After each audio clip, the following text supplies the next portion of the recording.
Hi. If you haven't been in the loop recently, I quit. Meaning, no more videos, no more builds, no more series. However, I've still got 3 whole chapters left to make.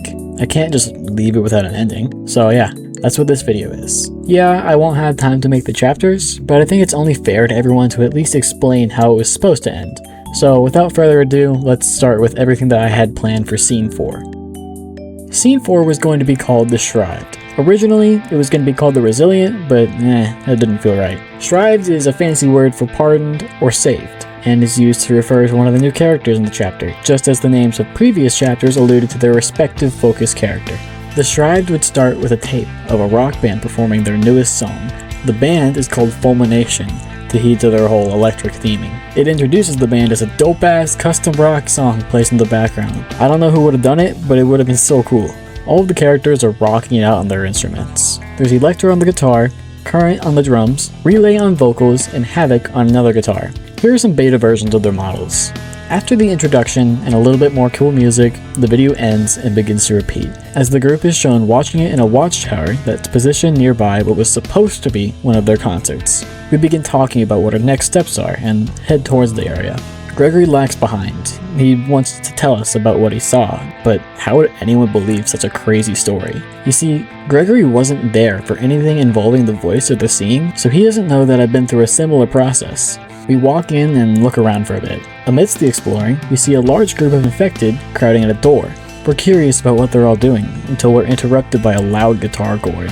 We cover our ears and look over at the stage to see who played the instrument. To our surprise, Havoc, formerly known as Hayes, is playing the guitar as loud as he can. 2 or 3 infected look over, and then they just go back to what they're doing. He looks defeated. We call out his name and he comes over and greets us, and all that fun stuff, and then we ask him what's going on with the infected, and he says that another band member, Relay, known as Rosa, is stuck in the room that the infected are crowding at. So I'm like, oh, no problem, and I raise my new rifle at the horde and aim to shoot. Sadie frantically lowers the rifle, explaining what Dean previously said about how there are still people in there, reminding us about how they're practically trapped in their own bodies. Me and Sadie go back and forth until we come to a conclusion to find an alternative. Havoc then explains about how the loud noise produced by the guitar distracts them for a moment, and we come to the realization that if we can just make a louder sound, we'll be able to divert the infected. Havoc says that all he could connect was a single speaker, but there are several more that could be powered with the right handiwork. So that's the goal. Turn on the speakers to make a loud enough distraction. Now, how is the map supposed to look? Out of the 3 maps planned, this one was probably the most anticipated for me to build. I had a lot in mind for it, so who knows, maybe I'll just go ahead and build it in my free time. To put it simply, the Shrived was going to take some heavy inspiration off the Metallica event. It would have been an abandoned Fulmination concert, cut short due to the infection. There would have been a lot of signs of panic in the area, a lot of things are knocked over, etc. There'd also be a lot of concert equipment, like storage rooms and a backstage, along with catwalks and speakers. The only issue I feel like I would have had making this map is the layout. Concerts like this are usually pretty open, and I didn't want to straight up copy anything from the Metallica event. If you haven't guessed already, the bot was supposed to be Elektra. The cool thing about this is that the chase theme was planned to be Legion's chase theme, which if you didn't know has multiple different versions of it. What I could have done is have a different version of the chase theme each time you were spotted. In terms of designs I had planned, I wanted it to be solely centered around the band, along with 80s rock as a whole.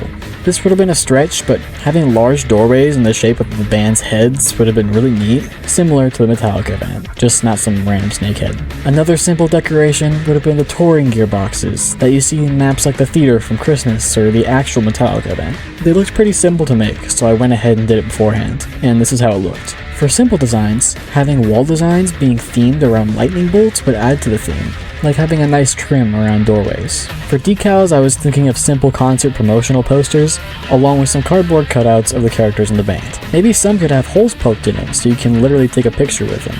Overall, I had big plans for it, and I feel like if I had put my back into it, it would have been one of my most unique maps ever. Now this ending cutscene is big, so strap in. For the ending, we all get in place. Havoc is on the stage with his guitar, and the rest of us are in the tech booth preparing to turn on the speakers. In an instant, the audio begins rising as Havoc begins a killer solo. Oh my god. As the sound progressively gets louder and louder until the infected begin to notice him and walk over. Once the entire horde are away from the door, I leave the tech booth to make a break for the door. However, the audio begins to become too loud and the infected breach the stage and head towards Havoc. Sadie and Gregory realize that things are spiraling out of control and frantically try to turn the audio back down, but it's too late. Havoc is eaten alive by the horde, leaving nothing but silence. Sadie and Gregory are in shock. Back to my perspective, I bust down the door and meet Relay, as she thanks me for saving her. I talk to her for a moment, saying that me and my group are heading towards a laboratory. I show her the same symbol that Dean showed me. She recognizes it too, and says that there's a laboratory up north. She then warns me about the harsh weather up there, but she also warns me about the group of scientists being a strange bunch. She hears that cures are being developed, but their means of doing so is heavily protected. It's fishy almost. She asks where the rest of the band is, and I tell her about Electra and Current, but how Havoc was the one who did all the work to save her. She walks outside in search of Havoc, with me following behind. Gregory and Sadie are terrified, gesturing not to look at the stage, but it's too late. Relay looks at the stage, and amidst the horde of infected, she sees her friend, also infected. She's devastated. Relay takes her frustration out on us, asking how we could let something like this happen. At the peak of her anger, she pushes me, and Sadie and Gregory rush to help me up. Relay, looking at how horribly things have gone, runs away, never to be seen again. Gregory and Sadie apologize, saying that they didn't know what to do, and that it was their fault that the audio wasn't turned down in time. But I claim it's alright, and that with Akira around, we can save them, and that we just need to keep moving forwards. The group resumes their journey, walking along the road. Sadie and I conversate about where we're headed, and everything that Akira could do for the world. In the midst of the conversation, Gregory is having another vision. He's in the field again, but upon getting up this time, he sees himself with a stern expression. It looks out intensely, and walks past a nearby tree to reveal that the figure from the festered is Gregory. Gregory is horrified as he watches the figure point in another direction.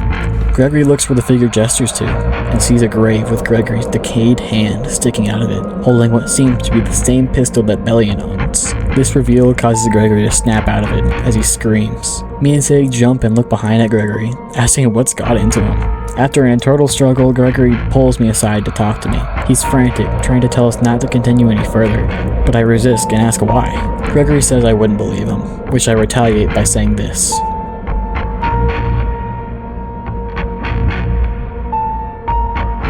After some thought, Gregory confesses by saying he's been there too. It's bright, but feels dark. It's confined but empty, peaceful but unsettling at the same time. He says that the vision is telling him that something's out to get him, and he's scared. I get down on one knee and put my hand on his shoulder, reassuring him that everything is going to be okay. Whatever Gregory is being told, it's trying to divert the group from the cure, so that all they need to do is keep moving forward. And that's scene 4. Scene 4 was the most planned out of the bunch, of course, so it'll be a lot less to cover here. Scene 5 was going to be called the Indignant, meaning anger through unfair treatment. Again, things will be a little less in-depth here, but the scene would have started with a montage of the group walking from the roadside from the end of the last scene, transitioning into a more snowy setting as the group travels further and further north. After days of walking in the harsh environment, we become lost and disoriented, and upon stumbling into a missile launch facility, we realize that in order to launch said missiles, you would have to have a control panel of where to send them. So with this idea in mind, we set out to look for the navigation room in hopes that it can get us back on the road. Yes, this really sounds like filler, but it's what happens in the ending cutscene that sets it all up, I promise. For the actual setting of the map, we're going to be exploring a missile launch facility. The bot was going to be Delta War Machine, or maybe just regular old Delta. This would have a similar vibe to that one snowy map in Flee the Facility. I'll throw up a picture, it's in the back of my mind, I just can't really remember it fully. For some decals, I was thinking of some military posters. All of them torn up or weathered away due to the snow. The map would be laid out kind of similar to the Derelict, as there's the surface, which contains a lot of military equipment and small warheads and stuff, along with a small building or two with some controls inside. It would have been incredibly snowy and cold, with everything being affected by ice and frost. Incredibly is an understatement. Imagine snow everywhere, windows almost covered entirely with frost, metal parts rusting away or simply breaking apart due to the sheer cold. The other segment would have been the actual facility. What you would have done is descend down 3 to 4 large underground silos, which hold missiles that are set to launch. They also serve as an entrance to the facility. The entrances are going to be covered in snow to indicate how bad the conditions are, with more tech and equipment on the inside. But not like a neon kind of tech that you see everywhere. I'm thinking more old school military technology. Deep inside the facility, you'll be able to find a control room, which contains a digital map. The map is zoomed in to our current location, but just for the hell of it, you could switch tabs to maps of targeted areas of the missiles. Once we get an idea of where we are, we begin heading back on the trail. But before we leave, Sadie hesitates. She grabs a gun of her own, showing some character growth given that she didn't dare to do that in the Festered. Her perception of reality and keeping everyone safe is being changed after the death of Havoc, and her idea of keeping the infected alive because there's still people in there is being distorted as she comes to terms that while they're still conscious, they're suffering. Back to the group walking towards the laboratory, me and Sadie are talking about the cure again. When she asks me who I want to cure after this is all over, I talk about Pony, how he was an old friend of mine who made some terrible mistakes, but he did everything he could to make it up to me. I never got to forgive him. After some silence, I ask her the same question, and she says that she wants to cure her friend, Paige, and she hasn't seen her since the pandemic started. My heart skips a beat, remembering Paige through seeing her face in the boxes of Cynical, along with the same face that tried to kill me there. After some thought, I told her everything, about how she attacked me and I shot her. Before I can finish, Sadie becomes livid, trying to back up Paige's actions and berate us for murdering her best friend. After her outburst, she calms down and claims that she would rather survive by herself than thrive with murderers, and wanders off, also never to be seen again. Before she disappears, I turn around and ask her about the safe place. She stops and turns around and then says this. She fades into the blizzard.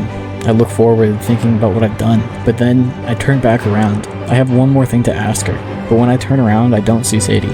Instead, Bellion is back, running at me at full speed with her sword drawn. I panic, grab Gregory's arm and sprint ahead.